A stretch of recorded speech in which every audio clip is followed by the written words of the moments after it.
आणि आमच्या पहिल्या दिवशी ते बाबाने दुःख ऐकलं आणि आमच्या सुखात रूपांतर झालं. त्याचं कारण एकच आहे की आम्ही प्रत्येकानं वचन दिलं, आम्ही सत्य मर्यादा प्रेमाचं आचरण करेन आणि या शब्दावर देवी शक्तीनं साथ दिलं आणि ते आमच्या जीवनात कार्य करत आहे. आणि तो तीर्थ मार्गदर्शकाच्या माध्यमाने आम्हाला लागलेला आहे. आज तो तीर्थ का लागत नाही? तुमचं लक्ष आहे का सर्वांचा? आज तो तीर्थ पाणी पिण्यासारखं का होत आहे? का बरं लागत नाही? याचं कारण आहे की आम्ही त्या मानव धर्माचा जो पहिला दिवस विसरलो आणि आपण एका मराठी भाषेमध्ये हा असा करते तो तसा करते. आमची लढाई आहे कोणासोबत? तुम्ही ज्या दिवशी मार्गात आले आणि माझा विषय पण तोच होता की आपण परमपूज्य परमात्मा मंडळाच्या मार्गदर्शकाच्या माध्यमातूनच मार्गदर्शक झालेला आहोत. काही लोक या ठिकाणी वेगळ्या शाखेचे बसले असतील, काही हरकत नाही, पण तुम्हाला विचार करून घ्यायचा आहे.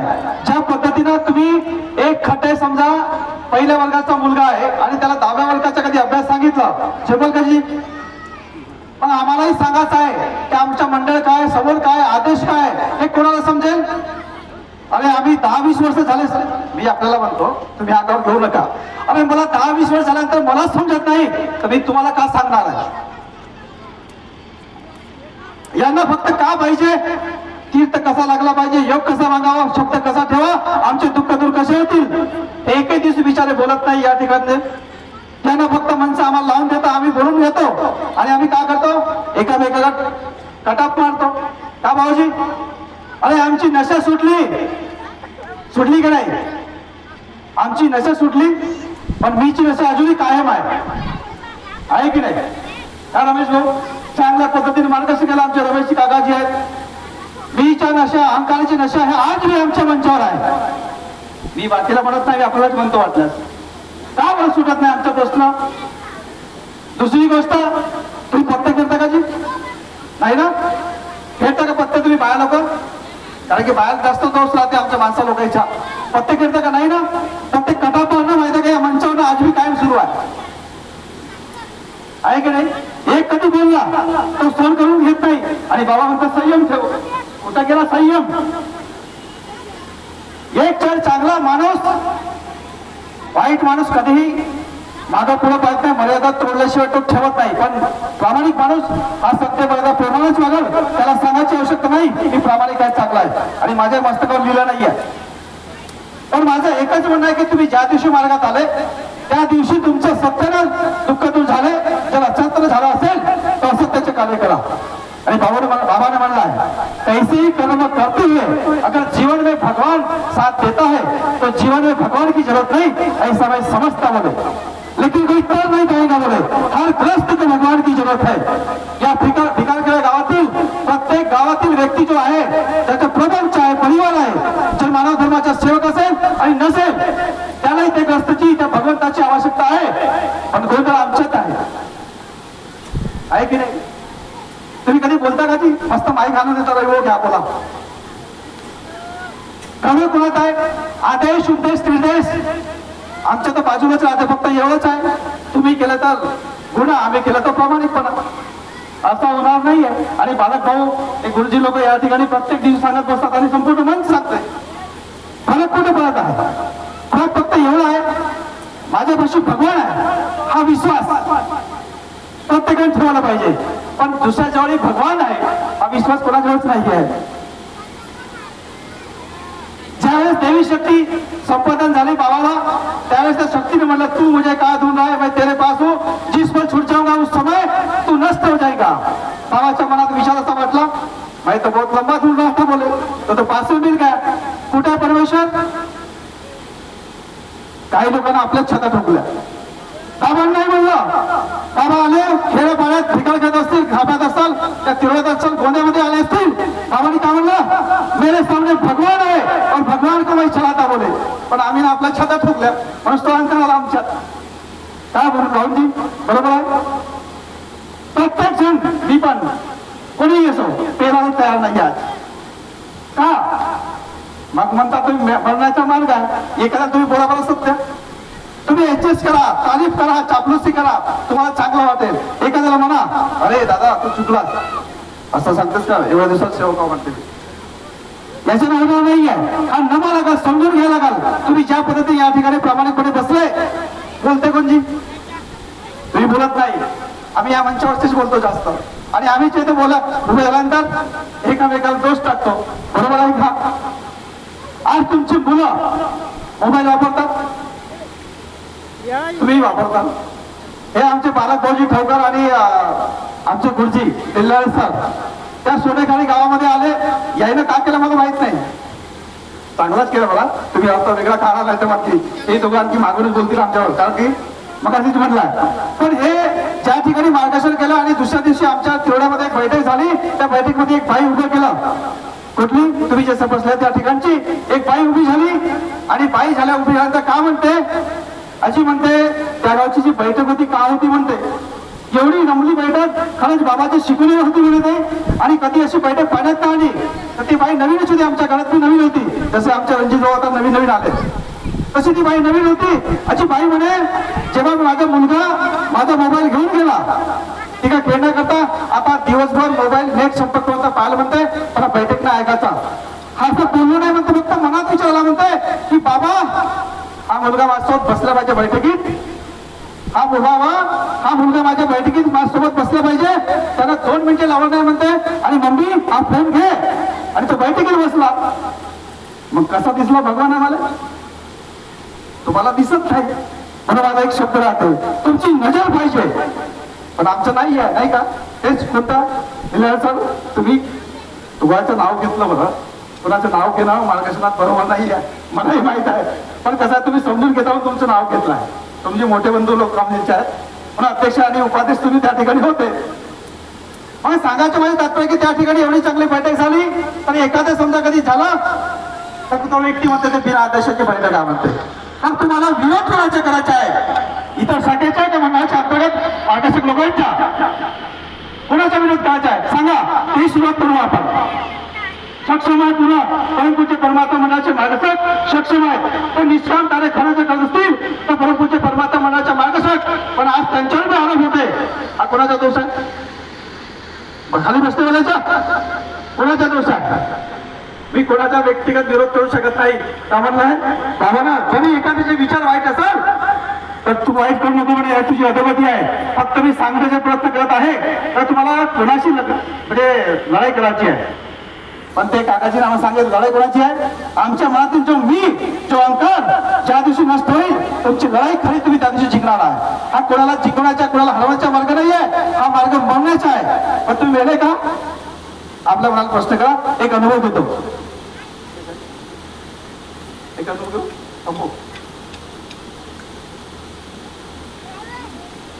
अनुभव देतो तुम्हाला. लाईटमुळे आता फक्त संपून केलं असतं आपलं. एक अनिल राऊत नावाचा व्यक्ती आहे. बाबाने का नाही दिला आपल्यासाठी?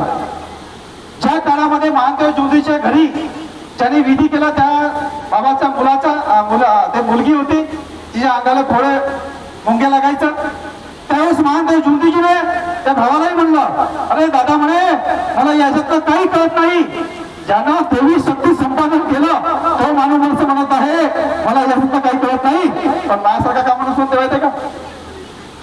सांगायची आवश्यकता नाही, तुम्ही समजून घ्या. त्याच पद्धतीने एक अनिल रामाजी राऊत त्यांचा व्यवसाय दारूचा, रोजचे 4000 रुपये कमवणं. लक्षात घ्या, तुम्हाला पैसा पाहिलाय ना त्या जगात हा अनुभव मलाही पाहिलाय, तुम्हालाही पाहिला, पण कशा पद्धतीने कमावलं पाहिजे हा अनुभवही सांगत आहे. अशा वेळी अनिलजी राऊत रोजचे 4000 रुपये कमायचे आणि त्या क्षेत्रामध्ये जे काही दारूचा व्यवसाय आहे त्याचा पूर्ण पैसा कुठे जातो तुम्हाला ठाऊक आहे.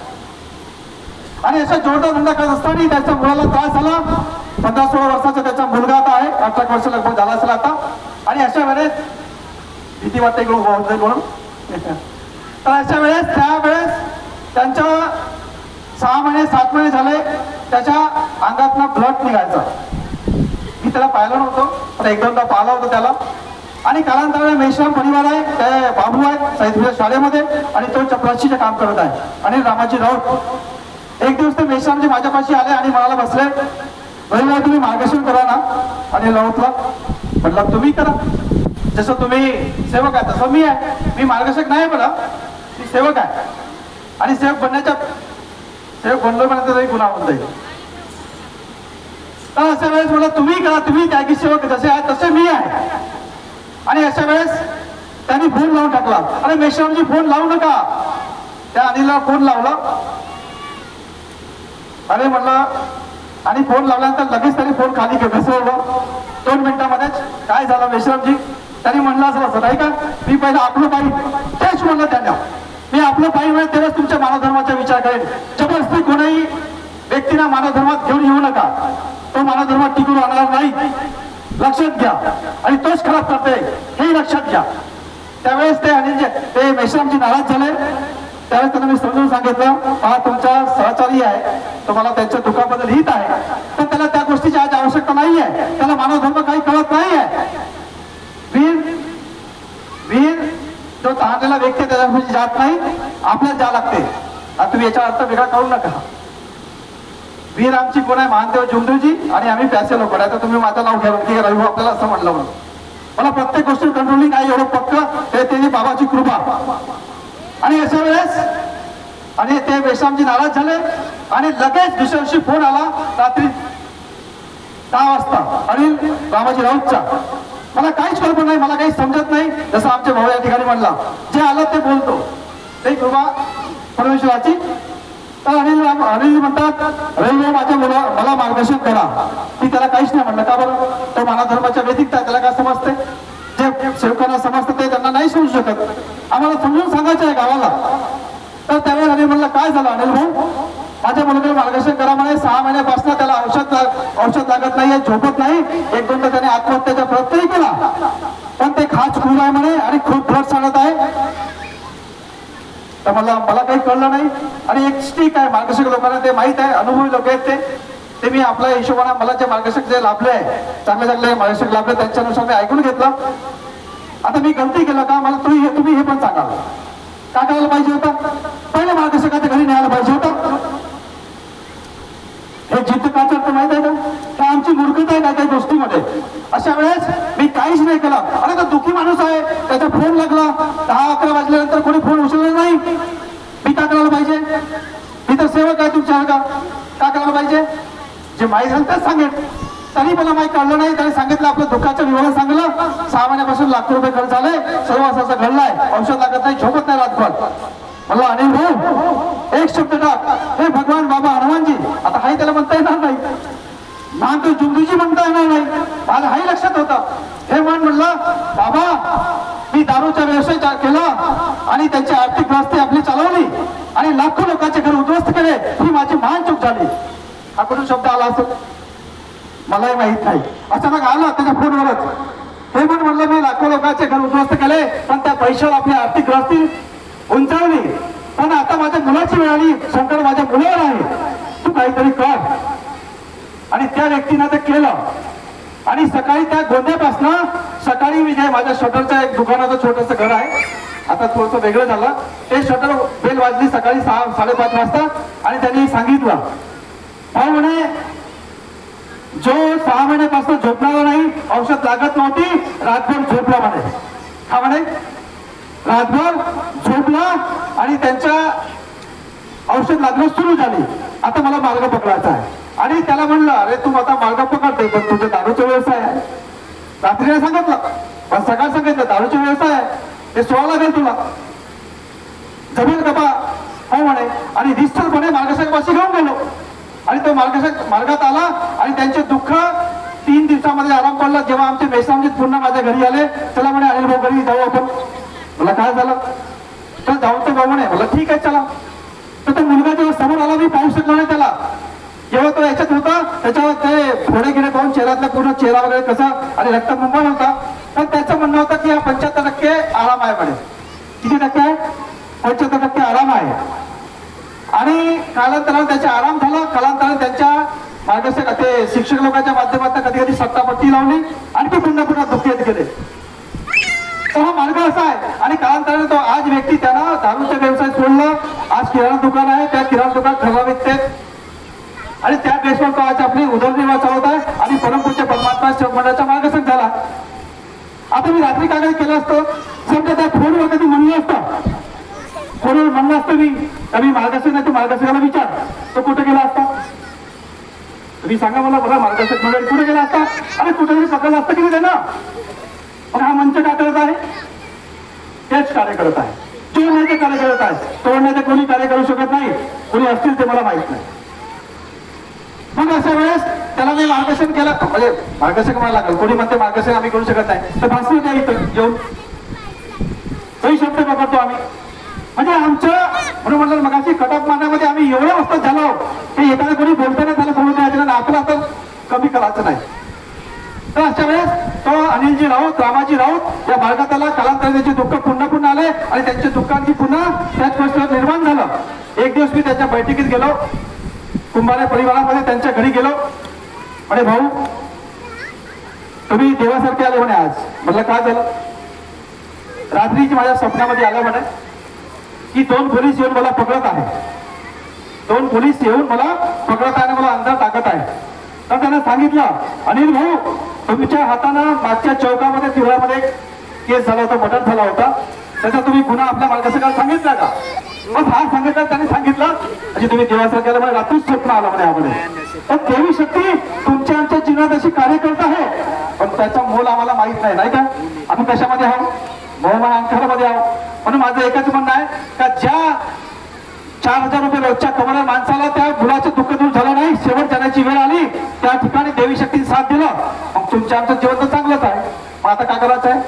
नियमानं वागायचं आहे की नियमाचा पार जायचा है? बाबा ने स्पष्ट म्हणला है अगर भगवान की जीवन में जरूरत है तो नियम से चल, अगर जरूरत नहीं तो नियम को तोड़. म्हणजे माझा सगळा तात्पर्य आहे की आपण इकडे तिकडे न जाता आपण ज्या दिवशी आमचे दुःख दूर झाले ते विचार करावं, समोर जावं आणि परमपूज्य परमात्मा मंडळाच्या अंतर्गत राहूनच कार्य करावं. आता हा विषय तुम्हाला सांगायला नाही पाहिजे का बरं? तुम्हाला याच्यातलं कळायला वेळ लागेल. पण ज्या पद्धतीने आमची शाळा आहे आणि शाळेचा एक गरवेच असते, पांढरा शर्ट आणि निळा पॅन्ट. तुम्ही कधी एकसारखे कधी दिसाल तर मला हे बरोबर नाही तर गावातील लोक टीका करतील. 33 कोटी देवता निर्माण जसं झालं ना, तुम्ही आज वंचारी बोलता की 33 कोटी देवताचे विसर्जन केलं, आता नाव सांगून पहा इथेच लोक असतील. त्याच पद्धतीने मानव धर्माच्या मानकर जुमलेल करून ठेवाल, हे करून घेऊ नका. जमलं आणि या ठिकाणी कोण करतात आता माहिती आहे का? जो सत्यमेवाचे आचरण करते, प्रामाणिकपणे नियमानं वागते तो करत नाही. पण जे लोक करतात ते मानव धर्माची सेवा करू राहू शकत नाही. तो सत्ताही करते, व्यभिचार करते, जुगाई करते, कसंही कार्य करते आणि तोच जास्त आपल्याला छानपण सांगते. पण अशा बाजू सावध राहा आणि सगळ्यात चांगल्या भाषेची करा. देवी शक्ती तुमच्या जीवनात तुमच्या केसाला धक्का लागणार नाही, पायाला काटा करणार नाही आणि अशा बाबाला सोडून पुन्हा तेच परमपूज्य परमात्मा मंडळाच्या अंतर्गत कार्य करा. हेच आजच्या प्रसंगी बोलतो. आजच्या कार्यक्रमाचे आयोजक या गावातील संपूर्ण सेवक सेविका त्यांनी तुम्हाला मला बोलवलं, मानसन्मान दिलं, सर्वांचा आभार व्यक्त करतो आणि मंचाकरता थोडा बोलण्यात जास्त वेळ घेतली सर्व मार्गदर्शकांना माफी मागतो, अध्यक्षांना माफी मागतो, उद्घाटन साहेबांना माफी मागतो. आपले 2 शब्द समाप्त करतो. सर्वांना माझा नमस्कार जी.